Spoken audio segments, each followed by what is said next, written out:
नमस्कार, आपकी जन अदालत से मैं हूं राजा भैया पाल और मैं इस समय लाहार जनपद पंचायत में हूं, जहां हमारे साथ एक छोटी सी शख्सियत जो आज धीरे धीरे हर दिल की तस्वीर बनती जा रही है। समूचे भिंड जिले के सबसे कम उम्र के सरपंच बने हैं सोनू बघेल, जो कि आपकी जन अदालत न्यूज़ के एक्सक्लूसिव इंटरव्यू में आज के खास मेहमान हैं।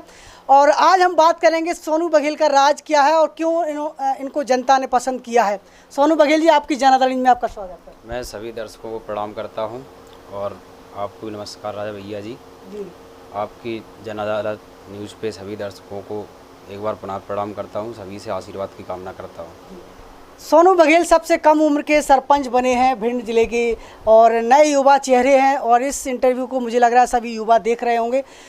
क्या कारण था कि आप सियासत में आए, क्योंकि आप एजुकेशन भी आपकी अच्छी चल रही थी? जी, राजनीति से जुड़ाव तो स्टूडेंट हैं तो रहता ही, क्योंकि करंट की हर न्यूज़ लेनी पड़ती है, सभी जानकारी रहती है कहाँ क्या चल रहा है। तो अभी हम जैसे देखते हैं कि गांव से जुड़े हुए लोग, हम सभी किसान, मैं भी किसान परिवार से ही आता हूं, तो पढ़ाई तो चल ही रही है अपनी जगह पर, लेकिन जुड़ाव रहता ही है गांव से, तो सभी समस्याएं भी सामने आती हैं। तो लगता है कि सभी की समस्याएं हम पढ़ रहे हैं तो इसका उपयोग होना चाहिए शिक्षा का, जो हमसे सभी आशाएं लगाए हुए हैं तो उनको समस्याओं को सुनना चाहिए। इसी कारण से मैंने राजनीति में आने का सोचा। क्या एजुकेशन कर रहे हैं अभी, क्या शिक्षा है आपकी? जी, मैंने बीएससी मेरी कंप्लीट हो चुकी है, मैथ से मैंने कंप्लीट किया, अभी लास्ट ईयर कंप्लीट हुआ है। और आपके पिताजी क्या करते हैं, क्या नाम है उनका? मेरे पिताजी का नाम श्री प्रमोद बघेल है, वो प्राइमरी टीचर हैं और गांव में ही पदस्थ हैं। तो देखा जाए तो आपको सियासत में लाया गया है कि आप अपनी मर्जी से आए?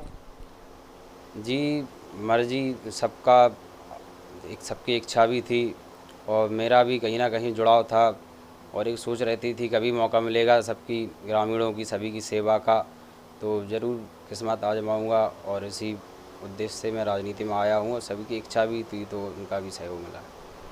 लाहार जनपद पंचायत के अंतर्गत बात करें तो दबरा एक ऐसा गांव है जहां पर सबसे ज़्यादा खपरेल नज़र आती है। आपके गांव में देखा जाए तो आवास योजना का लाभ नहीं मिला हुआ है। दबरा गांव की बात करें और दबरा गांव की सड़कें भी इस समय विहीन हैं, तो आपको नहीं लगता कि इन पर आपका फोकस होना चाहिए?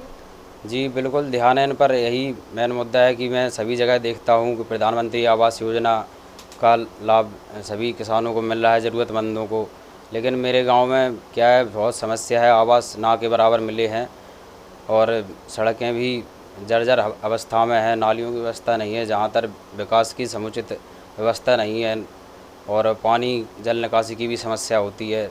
तो सभी समस्याओं को दूर करने का प्रयास करूँगा और ध्यान भी है उन्हीं की तरफ, सभी समस्याओं का समाधान करने के लिए ही मैं इस क्षेत्र में आया हूँ। आप परेछा ग्राम पंचायत के सरपंच हैं, परेछा गांव की जनता आपको देख रही है, जनता ने आपको मौका दिया है, तो अब आपके मन में विकास की क्या सोच है? विकास, समुचित विकास होगा, लेकिन इसके लिए आवश्यक है कि सभी का सहयोग मिले, क्योंकि ग्रामीणों के सहयोग से ही कोई भी कार्य सफल होगा। मैं सभी से प्रार्थना करता हूँ कि हर कार्य में आप लोग सहयोग करें, जिससे कोई समस्या ना हो, विकास पूर्ण रूप से हो सके, कोई बाधा ना हो उसमें, इसलिए सभी का सहयोग चाहिए। सभी आपकी जो समस्याएं हैं समझी जाएंगी, उनका निराकरण किया जाएगा, आपकी बात अधिकारियों तक पहुंचाई जाएगी, कोई भी समस्या आपके साथ हमेशा खड़े रहेंगे।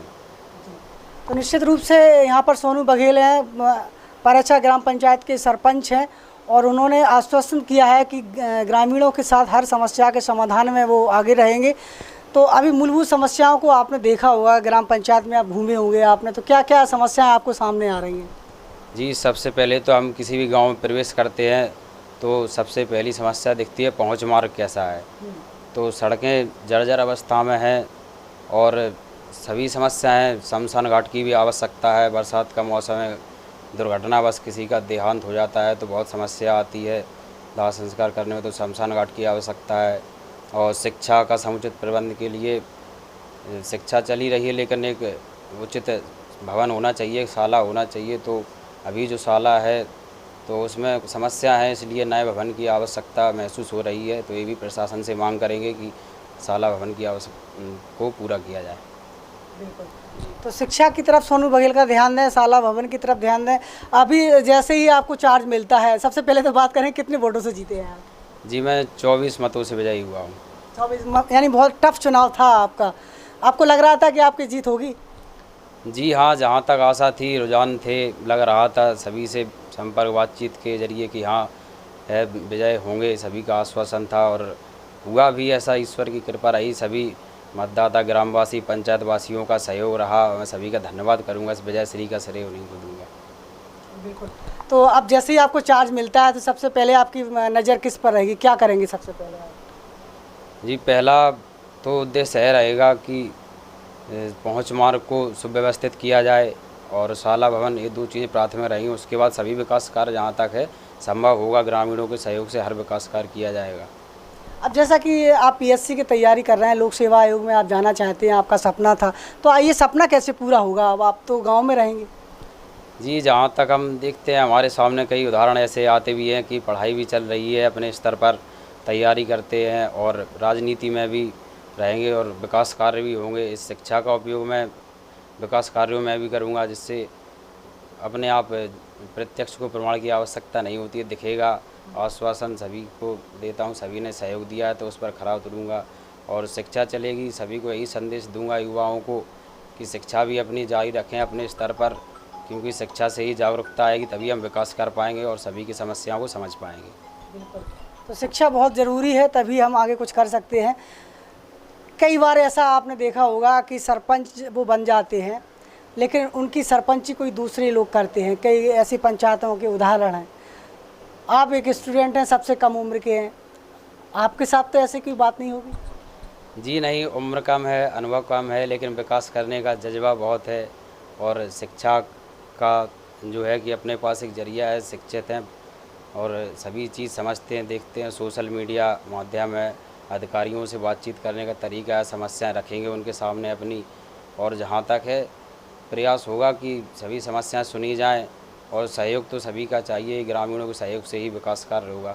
बिल्कुल आश्वासन देता हूँ, सभी को समस्याएं सुनी जाएगी। बिल्कुल। आपके प्रेरणा स्रोत कौन है? कौन से आपको शिक्षा मिलती है? आपको घर में कौन, किसको पसंद करते हैं आप?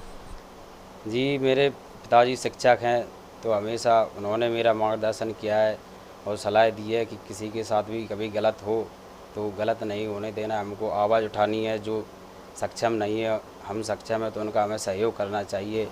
और माता जी भी मेरी घर पर रहती हैं, तो वह भी सही आदर्श सिखाती हैं कि किससे कैसे बात करनी है, बड़ों का सम्मान करना है, क्योंकि संस्कार ही हमारी पहचान होती है। तो आप चाहेंगे कि परेछा ग्राम पंचायत के भी संस्कार ऐसे हों जैसे कि आप अपनाते हैं, ऐसे वहाँ के परेछा ग्राम पंचायत के बच्चे भी इस तरीके से संस्कार सीखें? जी हाँ, क्योंकि शिक्षा ही माध्यम है, तो बच्चों को भी, युवाओं को, सभी से मैं ये अपील करता हूँ कि आप लोग एक व्यक्तित्व बनाए, क्योंकि कोई भी व्यक्ति चला जाता है तो रह जाता है, केवल उसकी पहचान रह जाती है, व्यवहार रह जाता है। तो हमें सभी के साथ सम्मानपूर्वक व्यवहार करना चाहिए। वही मैं सबसे अपील करता हूँ कि सभी के साथ अच्छा व्यवहार रखें। बिल्कुल, सभी के साथ अच्छा व्यवहार करें, क्योंकि पहचान उनके कार्य से जानी जाती है, चेहरे से नहीं। तो निश्चित रूप से सोनू बघेल की उम्र कम है, लेकिन काम करने का जज्बा बहुत है। ऐसे में लग रहा है कि जाते जाते क्या कहना चाहेंगे अपने सभी गांव की जनता से? जी, मैं सभी से यही अपील करता हूँ कि आप लोग हर कार्य में सहयोग करें, जिससे पंचायत का, गांव का विकास हो। और सभी दर्शकों से भी अपील करता हूँ जो देख रहे हैं कि आप लोग सभी शिक्षित हों, जागरूक हों, अपने अधिकारों को जानें, जिससे आपका शोषण ना हो सके। कोई भ्रष्टाचार करता है, आपकी अधिकारों का आपका हनन करता है, तो उसके खिलाफ आवाज़ उठाएं। और मैं भी प्रयास करूँगा कि अगर मेरे किसी ग्रामवासी, पंचायतवासी या किसी भी नागरिक के साथ शोषण होता है, भ्रष्टाचार होता है, तो मैं उसके साथ हमेशा खड़ा रहूँगा और भ्रष्ट लोगों के खिलाफ कार्रवाई भी की जाएगी। भ्रष्टाचार में लिप्त लोगों के खिलाफ कार्रवाई की जाएगी, किसी भी प्रकार का शोषण बर्दाश्त नहीं करेंगे। ये आवाज़ थी परेछा ग्राम पंचायत के सरपंच सोनू बघेल की, जिनका तजुर्बा, जिनका जज्बा है, इस बात का प्रतीक होता है कि वो इन 5 सालों के अंदर वो कर दिखाना चाहते हैं जो अब तक नहीं हो पाया है। सबसे पहले उनका फोकस रहेगा पहुँच मार्ग को ठीक करेंगे और पानी की व्यवस्था को, बिजली की समस्या को लेकर के वो आगे आएंगे। और सबसे ज़्यादा बड़ी बात उन्होंने ये कहा है कि हम किसी भी ग्रामीण के साथ यह इंटरव्यू आपको कैसा लगा, और शोषण का भिंड जिले के सबसे कम उम्र के सरपंच हैं, और इनके जज्बे को देखते हुए आप क्या कहना चाहेंगे कमेंट बॉक्स में लिखिए। और इस वीडियो को इतना शेयर कीजिए कि हर कोई अपने जज्बे को पहचाने और कुछ ऐसा कर जाए जिस पर देश करे भरोसा। नमस्कार। बहुत बहुत धन्यवाद हमारे साथ जुड़ने के लिए। जी, मैं आपकी जन अदालत न्यूज़ पर सभी दर्शकों का धन्यवाद करता हूँ और सभी को प्रणाम करता हूँ। एवरग्रीन कलर्स के साथ अपने घर को रखिए सालों साल नया सा। Evergreen distemper, enamels, budget friendly emulsion, metallic emulsion.